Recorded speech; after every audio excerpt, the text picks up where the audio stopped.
তোমার মতো এক মায়াবতীকে আমার রাজ্যের রানী করার কথা ভেবেছিলাম। এখন কি মনে হচ্ছে জানো? স্মিত হেসে বলল। তাকে আমার কাছাকাছি পেয়ে গেছি।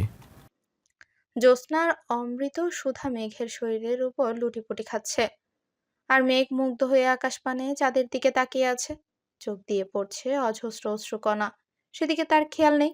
সে মুগ্ধ নয়নে তাকিয়ে আছে প্রকৃতির পানে, জ্যোৎস্নার অপরূপ সৌন্দর্যের মাঝে। জ্যোৎস্নার উপচে পড়া স্নিগ্ধতা রোমান্টিক স্মৃতির জগতে নিয়ে যায়। জ্যোৎস্নার এই অপরূপ সৌন্দর্য না দেখলে হয়তো অপূর্ণই রয়ে যাবে জীবন। আজ সারা রাত হয়তো এভাবেই কেটে যাবে মেঘের। চোখ দিয়ে অশ্রুকণা ঝরছে। মেঘের চিৎকার করে বলতে ইচ্ছে করছে, হে পৃথিবী, যাকে পাবো না তাকেই কেন ভালোবাসলাম? পাবো না জেনেও কেন তার পিছু ছুটলাম? আমার ভাগ্যে কেন তাকে লেখা হলো না? কথাগুলো যেন কথাগুলো যেন স্তব্ধ হয়ে রয়ে গেছে মেঘের মাঝে। সে নির্ভীক, তার কথা যেন আটকে গেছে। তার কাছে বেঁচে থাকা যেন দুষ্কর হয়ে গেছে। যদি আত্মহত্যা করা পাপ না হতো, তাহলে সে নিঃসন্দেহে তা বেছে নিত। এই অসহ্য যন্ত্রণা তাকে কুরে কুরে খাচ্ছে। তার কাছে অজস্র তার কাছে অসহ্য যন্ত্রণা থেকে মৃত্যু শ্রেয় বলে মনে হচ্ছে। মেঘ আকাশ পানে তাকিয়ে বলে ওঠে, পরের জন্মে সহস্র কোটি তারা হব, দূর থেকে দেখবো তোমাকে, সেখান থেকেই বলবো তোমায় ভালোবাসি, ভালোবাসি, খুব বেশি ভালোবাসি। তুমি শুনতে পাবে কি সেই ধ্বনি? নিজের কথায় নিজে হাসে মেঘ। জীবনটা তার হেলায় ভাসছে। তার মন মস্তিষ্ক দ্বিধায় পড়েছে। মেঘ তার ডায়েরিটা নিয়ে ফেলে দিল বারান্দা থেকে। কি হবে আর ডায়েরি লিখে? ডায়েরির পাতায় পাতায় রয়েছে অজস্র স্মৃতি। ডায়েরির পাতায় পাতায় না হয় পড়ে থাকুক তার অব্যক্ত ভালোবাসা। আকাশের দিকে মুগ্ধ নয়নে তাকিয়ে আছে একটা ছেলে। হাতে তার নিকোটিন। নিকোটিনের ধোঁয়ায় তার গোলাপি ঠোঁটগুলো কালো দাগ পড়ে গেছে। ভেতরে তার অজস্র আবেগ অনুভূতি লুকিয়ে রেখেছে। আর কিছু মুহূর্তের অপেক্ষা। সব অপেক্ষার অবসান ঘটবে কাল। প্রেয়সী নিজের করে নি প্রেয়সীকে নিজের করে নিবে সে। তার সব দুঃখ কষ্ট মুছে দিবে সে। সকালের আলো পর্দা ভেদ করে মেঘের চোখে মুখে উপচে পড়ছে। রাতে কাঁদতে কাঁদতে মেঝেতে শুয়েছিল মেঘ। কখন যে ঘুমিয়ে পড়েছে মনে নেই তার। বাইরে থেকে চাচানোর আওয়াজ ভেসে আসছে। কেউ কাঁদছে চিৎকার করে। কি বলছে শোনা যাচ্ছে না ঠিক মতো। মেঘের হুঁশ আসতে কালকে ডায়েরির কথা মনে পড়ে যায়। ওই ডায়েরিটা কেউ কি আবার পেয়ে যায় না তো? মেঘ ছুটতে লাগলো বাইরে। আসতেই মানুষের ভিড়। ঠেলে ঠুলে ভেতরে যেতেই তার মাকে দেখলো চিৎকার করে কাঁদছে। মেঘ ছুটে গেল মায়ের কাছে। জিজ্ঞেস করলো কি হয়েছে। মেঘের মা কিচ্ছু বলল না। মেঘকে জড়িয়ে ধরে কাঁদতে লাগলো। মানুষজন কি যেন বলাবলি করছে। অনুর বান্ধবীরা দাঁড়িয়ে ছিল। মেঘ সেখান থেকে একটা মেয়েকে জিজ্ঞেস করলো। শ্রেয়াপু, কি হয়েছে বলবে আমায়? মা কেন কাছে? শ্রেয়া বলল। অনু পালিয়ে গেছে। মেঘের হাতে একটা চিঠি ধরিয়ে দিল। মেঘ চিঠিটা পড়ে বাকরুদ্ধ অবস্থায় দাঁড়িয়ে রইল। মাথায় তার আকাশ ভেঙে পড়ল। বারবার একটা কথাই মাথায় বাড়ি খাচ্ছে। অনু পালিয়েছে। মেঘের মা মেঘকে জড়িয়ে ধরে বলল। এবার কি হবে আমাদের? তোর বাবার মান সম্মান তো থাকবে না আর। তোর ফুপি যদি জানতে পারে খুব কষ্ট পাবে। তাদের সম্মান নষ্ট হয়ে যাবে। এত মেহমানের সামনে আমাদের সম্মান নিঃশেষ হয়ে যাবে। মেঘ কিছু বলার ক্ষমতা হারিয়ে ফেলেছে। সবকিছু এলোমেলো লাগছে তার। কার সাথেই বা গেল। জীবন বড়ই বিচিত্র। মেঘের আজকে পৃথিবীর সবচেয়ে বেশি খুশি হওয়ার কথা ছিল। তবুও তার মনে ভয় তবুও তার মনে ভয় হচ্ছে। যদি তার আদ্রই বিয়েটা মেনে না নেয়, তখন কি হবে? মেঘ ভাবতে লাগলো আজকের দিনটার কথা। অতীত। অনুর মা তানিশা আয়মানকে অনু পালিয়ে যাওয়ার কথা বললে তিনি মেঘকে আদ্রর জন্য চাইলেন। অনুর মা মান সম্মানের কথা চিন্তা করে রাজি হয়ে গেল। বিয়েটা খুব সাধারণভাবেই হয়েছে। তানিশা আয়মান বলে দিয়েছে যাতে তাড়াতাড়ি সবাই বাড়িতে চলে আসে। বর্তমান। কারো পায়ের শব্দ শুনে মেঘের হুঁশ আসলো। তানিশা আয়মান এসেছে। মেঘ ছলো ছলো নয়নে তাকিয়ে রইল। তানিশা আয়মান মেঘের কাছে এসে মাথায় হাত বুলালেন। হঠাৎই মেঘ তানিশা আয়মানকে জড়িয়ে ধরে কাঁদতে লাগলো। আকস্মিক এমন ঘটনা বুঝতে সময় লাগলো তানিশা আয়মানের। মেঘকে বলল। এই মেঘ, কান্না করছিস কেন? মায়ের কথা মনে পড়ছে বুঝি? মেঘের কান্না যেন থামছে না। তানিশা আয়মান মেঘের মাথায় আলতো করে হাত বুলাতে বুলাতে বলল। আর কাঁদবি না, একদম। কাঁদতে কাঁদতে চোখের কি অবস্থা করেছিস বলতো? আমি জানি বিয়েটা মেনে নিতে তোর কষ্ট হচ্ছে, তবে আমি যে নিরুপায়। আজ যদি বিয়েটা না হতো তাহলে আত্মীয় স্বজনদের কাছে আমাদের মান সম্মান নষ্ট হতো। আমার ছেলেটা একটু বদমেজাজি, তবে খারাপ নয়। একটু মানিয়ে নিস, দেখবি ভালোবাসবে তোকে, রাজরানী হয়ে থাকবি। আমি এখন যাই, আদ্রকে পাঠিয়ে দিচ্ছি। আদিয়া তাইমান সাথে প্রায় 1 ঘন্টা যাবৎ কিছু নিয়ে কথা বলছে আদ্র। তানিশা আয়মান দরজার বাইরে এসে দেখলো এখনো দরজা লাগানো। আদ্রকে কয়েকবার ডাকলো, কিন্তু ভেতর থেকে কোনো সাড়া শব্দ পাওয়া যাচ্ছে না। তানিশা আয়মান দরজার বাইরেই দাঁড়িয়ে রইল। হঠাৎই দরজা খোলার শব্দে দরজার দিকে তাকাতেই আদ্রকে দেখতে পেলেন। আদ্র রাগে গজগজ করছে। তানিশা আয়মান আদ্রকে কিছু বলতে যাবে, তার আগেই হাতে থাকা মুঠোফোনটা বেজে উঠল। মেঘের মা ফোন করেছে, হয়তো মেয়ের জন্য চিন্তা হচ্ছে। তাছাড়া অনু বাড়িতে ফিরেছে কি সেটাও তো জিজ্ঞেস করা হয়নি। তানিশা আয়মান কথা শেষ হতেই দেখলো আদ্র নেই। তিনি ভাবলেন হয়তো রুমেই চলে গেছে। শরীরটা আর চলছে না তানিশা আয়মানের। এত ঝামেলা, তার উপর এত আত্মীয় স্বজন, সবাইকে সামলাতেই হিমশিম খাচ্ছিলেন। রুমে গিয়ে দেখলেন আদিয়া তাইমানও রাগে গজগজ করছে। তানিশা আয়মান ভ্রু কুচকালেন, জিজ্ঞেস করলেন, বাবা ছেলে আবার ঝগড়া করেছো? আদিয়া তাইমান রাগী কণ্ঠস্বরে বলেন, অনু পালিয়ে গেছে, আমাকে বললে না কেন? আর মেঘের সাথে বিয়ে দেওয়ার আগে আমাকে একবার জানানো প্রয়োজন বোধ করলে না? তানিশা আয়মান রাগী কণ্ঠে বলে, মেঘের সাথে বিয়ে হতে তুমি দিতে? তুমি কখনো মেঘকে পছন্দ করেছো? যখন আদ্রর জন্য মেঘের কথা বললাম, কি বলেছিলে মনে নেই? আদিয়া তাইমান হনহন করে রুম থেকে বের হয়ে গেলেন। তানিশা আয়মান তপ্ত শ্বাস ফেলল। গাড়ির সাথে হেলান দিয়ে দাঁড়িয়ে আছে আদ্র, দৃষ্টি তার আকাশের পানে। নিজেকে বড্ড অসহায় লাগছে তার কাছে। সবকিছুই এলোমেলো লাগছে। সবকিছু ঠিক করতে গিয়ে সবকিছুই এলোমেলো করে ফেলেছে। নিজে ভালো থাকা চাইতে গিয়ে মেঘকে কষ্ট দিচ্ছে। আদ্রর ভেতরটা ভেঙে চুরমার হয়ে যাচ্ছে।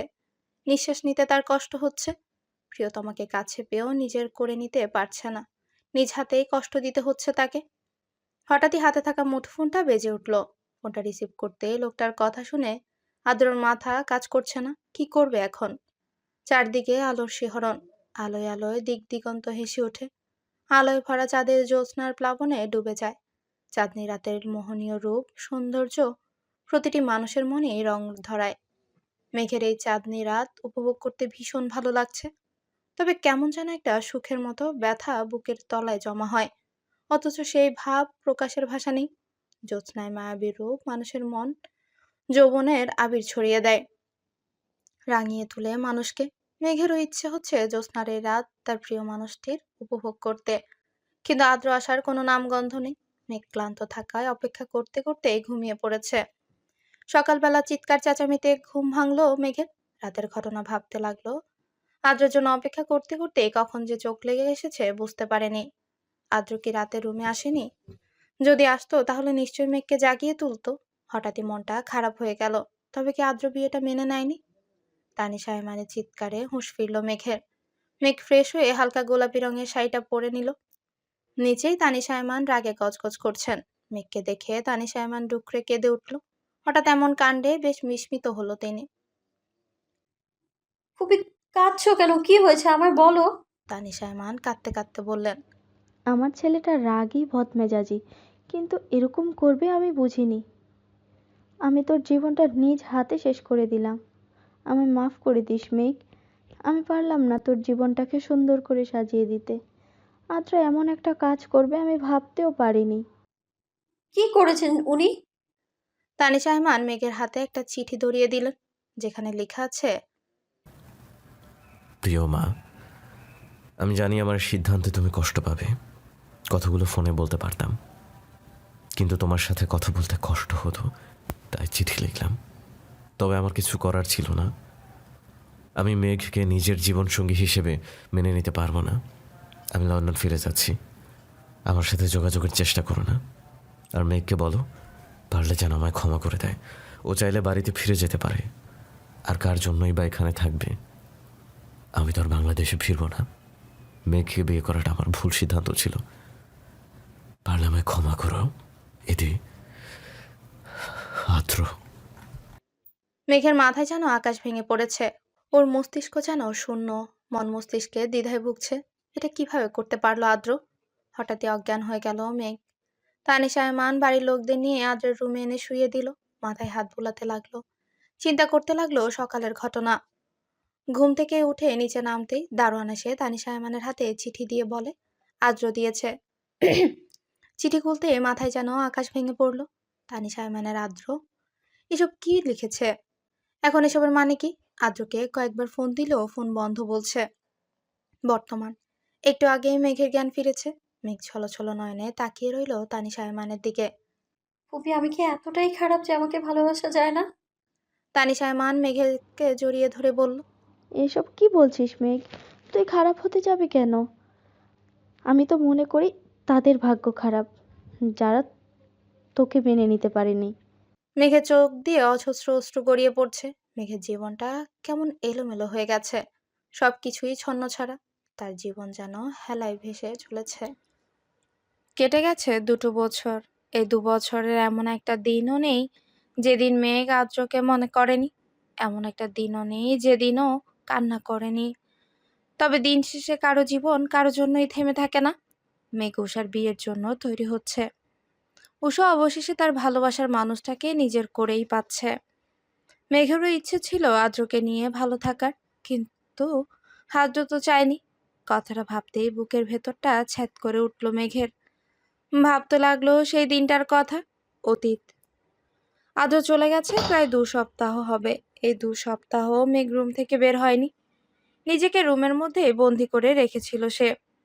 তানিশা আইমান মেঘের মাকে সব জানানোর পরও ওরা মেঘকে নিয়ে যেতে চেয়েছে, কিন্তু মেঘ যায়নি। তানিশা আইমান আদ্রের উপর রাগ করে আর ফোন করেনি। তানিশা আইমান মেঘকে জোর করেনি, বলেছিল আজ থেকে তুই আমারই মেয়ে হয়ে থাকবি। নিবিড় মেঘের বিয়েটা মেনে নিতে পারেনি। পরে যখন মেঘের এই অবস্থার কথা জানতে পেরেছে, ও মেঘকে এই অবস্থা থেকে বের হয়ে আসতে অনেক সাপোর্ট করেছে। তারপর প্রায় 1 মাস পর অনু বাড়িতে ফিরেছে। সবাই অনুকে অনেক অপমান করে। অনুর মা ওকে মেনে নিতে চায়নি। মেঘের এই অবস্থার জন্য অনুকে দায়ী করেছে। অনু সবকিছু মেনে নিয়েছে। কেন পালিয়ে গেছে এই প্রশ্নের জবাব অনু দেয়নি, সবসময় এড়িয়ে গেছে। কেটে গেছে প্রায় 5 মাস। আদ্র চলে যাওয়ার পর প্রায় 5 মাস মেঘ নিজেকে সবার থেকে আড়াল করে রেখেছে। এই 5 মাস নিবিড় সবসময় মেঘকে সাপোর্ট করেছে। মেঘ অনার্স কমপ্লিট করেছে। আদ্র চলে যাওয়ার পর তানিশা আইমান মেঘকে কতবার বলেছে তুই আবার নিজের জীবনটা সুন্দর করে গুছিয়ে নে নতুন কারো সাথে, কিন্তু মেঘ চায়নি। বর্তমান। মেঘের ভাবনায় ব্যাঘাত ঘটানোয় হাতে থাকা মোবাইল ফোনের আওয়াজে নিবিড় কল করেছে। কখন বের হবে জানতে চাইছে। মেঘ আজকে খুব সুন্দর করেই সেজেছে। নীল রঙের শাড়ি, হাতে নীল চুড়ি, চোখে কাজল আর সিম্পল মেকআপ, দেখতে খুব সুন্দর লাগছে। অনু তড়িঘড়ি করে মেঘের রুমে ঢুকলো। মেঘ অনুর দিকে তাকাতেই অনু হা হয়ে মেঘের দিকে তাকিয়ে রইল। মেঘ অনুকে এভাবে হা হয়ে তাকিয়ে থাকতে দেখে জিজ্ঞেস করলো, কি হয়েছে? মেঘ, তুই জানিস আজকে তোকে কত সুন্দর লাগছে? আজ তোকে যে দেখবে সে ফিদা হয়ে যাবে। আজ কতদিন পর তুই এত সুন্দর করে সেজেছিস। খুব সুন্দর লাগছে, পুরো পরীর মতো লাগছে। মেঘ বলল, হয়েছে হয়েছে, তুমি কখন যাবে? অনু বলল, ও জানিস তো মেঘ, জয় এখনো তৈরি হয়নি। আমি কতবার ফোন করে বলেছি তাড়াতাড়ি আসতে, ও এখনো আসছে না। মেঘ বলল। আচ্ছা, একটা কথা বলো, তুমি কি সেদিন জয় ভাইয়ের সাথে পালিয়েছিলে? অনু নিরুত্তর। মেঘ এ নিয়ে বহুবার এই প্রশ্নটা করেছে, কিন্তু কোনো উত্তর দেয়নি অনু।